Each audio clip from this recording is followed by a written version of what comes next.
One quiet night, a mom's loud cries broke the quiet. Little Jennifer Shu, just 8, disappeared from her room. Her open window was scary. As morning came, hope faded, until they found her in a field. Jennifer lay there, pale and barely breathing, her throat cut. What lousy thing took her? This is the scary story of how Jennifer fought to stay alive. Jennifer Shu was a vibrant 8-year-old girl with a contagious smile and an insatiable curiosity. She lived with her devoted single mother, Elaine, who worked tirelessly to provide her daughter a happy and secure life. Jennifer thrived in school, loved learning, and cherished bedtime stories with her mom. Her fear of the dark often brought her to sleep beside Elaine, where she found comfort in her mother's presence. Jennifer's innocence and zest for life made her a beloved figure in her community, known for her kindness. Dennis Earl Bradford was an unassuming man who hid a dark and malevolent nature beneath a facade of normalcy.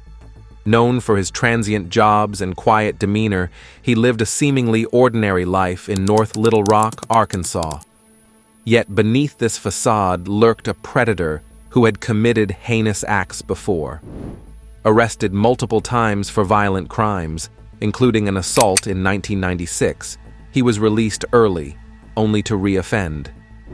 Bradford's outward appearance masked a deeply disturbed individual capable of unspeakable violence, driven by impulses that defied comprehension. On the night of August 9, 1990, Jennifer Shu, a cheerful 8-year-old girl, nestled into bed in her small apartment in Dickinson, Texas. She had just finished her evening routine of bedtime stories with her mother, Elaine, who worked multiple jobs to provide for them both. Jennifer's fear of the dark often prompted her to sleep in the same room as Elaine, finding solace in her mother's presence. That night, however, Jennifer bravely decided to sleep alone in her own room, which would change their lives forever. Exhausted from a long day of work, Elaine drifted off to sleep alongside Jennifer. It wasn't until the early morning hours, around 2:30 a.m., that she awoke to unease. Jennifer was tossing and turning, her restless movements disturbing Elaine's sleep. Despite this, Jennifer's response to her mother's suggestion to return to her own room was unexpectedly brave. "Just because I love you, Mom, I'm going to sleep in my own room tonight," she declared. Reluctantly, Elaine acquiesced, unaware of the impending danger. Little did she know that this simple act of independence would lead to a nightmare beyond imagination. Morning broke with the routine bustle of the apartment complex, but Elaine's usual routine of waking Jennifer was met with a chilling realization. Her daughter was missing. Panic surged through Elaine as she frantically searched every corner of their modest home, hoping against hope that Jennifer was simply hiding. The open window in Jennifer's room faced the parking lot, a silent witness to the dreadful possibility that someone had entered their sanctuary during the night. With trembling hands, Elaine dialed 911, her voice cracking as she recounted the harrowing details to the dispatcher. Within minutes, law enforcement descended upon the scene, their presence marking the beginning of a frantic search for the missing 8-year-old girl. The entire community rallied behind Elaine, combing through the neighborhood, scouring nearby fields, and questioning anyone who might have seen or heard something. Fear and anguish gripped everyone as the hours stretched on with no sign of Jennifer. Every passing moment amplified the terror that gripped Elaine's heart. Fear for her daughter's safety, fear of the unknown, fear of a reality where Jennifer might never come home. Despite their efforts, a group of children playing in a field later that day inadvertently made the grim discovery.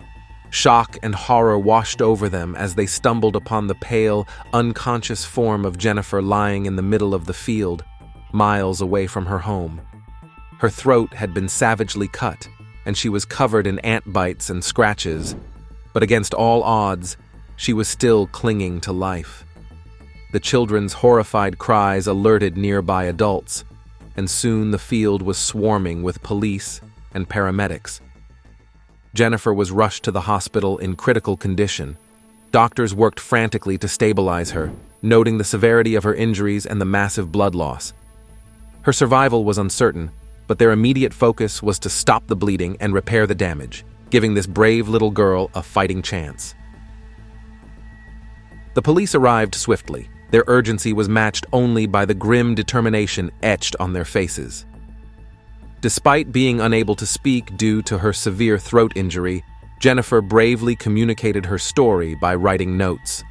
She was scared of men, making it hard to interact with male doctors and the police. Amazingly, her voice slowly came back, surprising everyone. She went home, returned to school, and, with her mom's support, faced her fears. Jennifer's strength and determination helped her rebuild her life. She eventually became a children's librarian and proved that even after such a terrible event, she could find hope and purpose. Amid this turmoil, the Dickinson Police Department mobilized a dedicated team to unravel the mystery surrounding Jennifer's disappearance and brutal assault. The search for answers had begun, but the road ahead would be fraught with challenges, as Jennifer's assailant remained at large, casting a long shadow over the tight-knit community and shattering the illusion of safety that once enveloped Elaine and her beloved daughter. For 19 years, detectives worked tirelessly to find Jennifer's attacker. They created forensic sketches and used DNA analysis to identify him. Each lead was pursued relentlessly, with Jennifer's detailed descriptions helping immensely. Despite many challenges, the investigators never gave up, driven by the hope of bringing Jennifer justice. The breakthrough moment in Jennifer Sl1ts' case came nearly 2 decades after the horrific night of her abduction and assault. For years, detectives had combed through evidence, pursued countless leads, and tirelessly sought the man responsible. The turning point arrived when advancements in DNA technology allowed forensic analysts to re-examine the evidence collected from Jennifer's clothing. In a stroke of luck and scientific progress, a match was found in the National DNA Database. Dennis Earl Bradford, a name Jennifer had bravely written down as a child, was identified as her attacker. Bradford's DNA was logged in the database following a previous assault charge. The realization that Jennifer's detailed memories and the forensic sketch she helped create were astoundingly accurate brought a wave of mixed emotions. The news was a surreal blend of relief, validation, and profound emotional release for Jennifer. She had lived with the trauma and the uncertainty for 19 long years, always wondering if her attacker would ever be caught. The confirmation of Bradford's identity affirmed her relentless pursuit of justice. It validated her memories and her unwavering belief that her attacker would eventually be found. Upon hearing the news, Jennifer felt an overwhelming sense of closure, but also a resurgence of the trauma she had endured. She was relieved that the man who had caused her so much pain was finally identified and could no longer hurt anyone else. At the same time, the breakthrough reopened old wounds as the reality of her childhood nightmare came rushing back. Yet, in that moment, Jennifer's strength and resilience shone through. She knew that her fight for justice was not in vain and that her bravery had played a crucial role in bringing her attacker to light. The arrest of Dennis Earl Bradford marked a critical juncture in Jennifer Sl1ts' quest for justice. After nearly 2 decades, the wheels of the legal system began to turn towards a trial that would hold Bradford accountable for his heinous crimes. I think you would be extremely proud, I really do. Crying she's alive? Yes, she's alive. She's alive? And let me tell you something right now, she's with us. The period leading up to the trial was intense, filled with meticulous preparations by both the prosecution and Jennifer herself, who was resolute in her determination to confront her attacker in court. The prosecution team, along with the detectives who had worked tirelessly on Jennifer's case, delved deep into the amassed evidence. They revisited every detail, from the forensic sketches and DNA evidence to Jennifer's harrowing written testimony. Teehee goal was to build an airtight case that would leave no room for doubt about Bradford's guilt. Expert witnesses were lined up, forensic scientists were consulted, and the traumatic events of that night were painstakingly reconstructed to ensure the jury would understand the full extent of Bradford's crimes. For Jennifer, The approach to the trial was both daunting and empowering. She spent countless hours preparing her victim impact statement, a powerful and personal account of the ordeal she planned to deliver in court. This statement was not only a means to articulate the suffering she endured, but also a declaration of her strength and resilience. Jennifer wanted to make sure that Bradford, and everyone present, would understand the profound impact of his actions and the strength it took for her to survive and reclaim her life. Jennifer's resolve to face Bradford in court stemmed from a deep need for closure and justice. She had lived in fear for years, haunted by the possibility of re-encountering her attacker. Confronting Bradford was a way to regain her power and show him that he had not broken her spirit.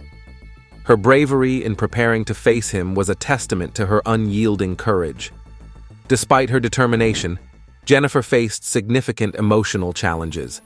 The prospect of seeing Bradford again was terrifying, but she drew strength from the support of her family, friends, and the law enforcement officers who had never given up on her case. She was driven by the desire to ensure that no other child would suffer as she had, and to make Bradford answer for his crimes in a court of law. As the trial date approached, Jennifer's anticipation grew. She selected August 10th, the 20th anniversary of her attack, as the trial date, symbolizing her long journey from victim to survivor. However, the trial was not to be. In May 2010, Dennis Bradford was found dead in his jail cell, having taken his own life.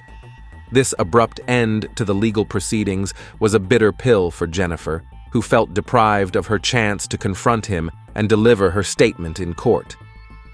Nonetheless, Jennifer's journey did not end there.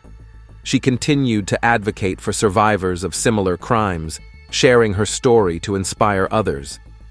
Her determination to seek justice and her willingness to confront her attacker, despite the trial's unexpected conclusion, underscored her incredible resilience and courage. Jennifer Sl1ts emerged not only as a survivor, but as a powerful voice for justice and healing. Closure and new beginnings. Jennifer Sl1ts' quest for justice ended unexpectedly when Dennis Bradford committed suicide in jail, denying her the chance to confront him in court. Seeking closure, Jennifer visited Bradford's grave, reading aloud her victim impact statement, which brought her a sense of peace. Despite the absence of a formal trial, this act allowed Jennifer to reflect on her journey from victim to victor. Her story is a powerful testament to resilience, offering hope and strength to others who have faced similar traumas. Jennifer Sl1ts' journey from victim to survivor shows the incredible power of resilience and hope. Her story is a beacon of strength for all. If you found this story inspiring, please like, subscribe, and share for more uplifting content.